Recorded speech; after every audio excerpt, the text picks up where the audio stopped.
من الشيطان الرجيم. بسم الله الرحمن الرحيم.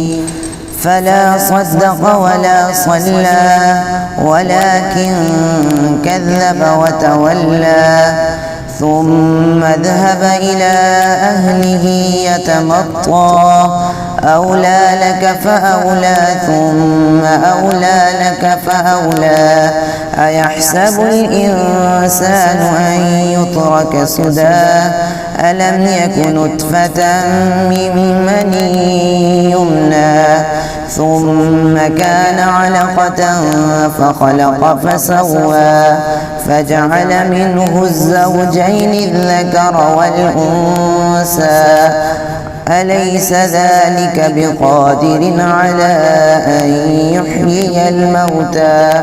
صدق الله العظيم.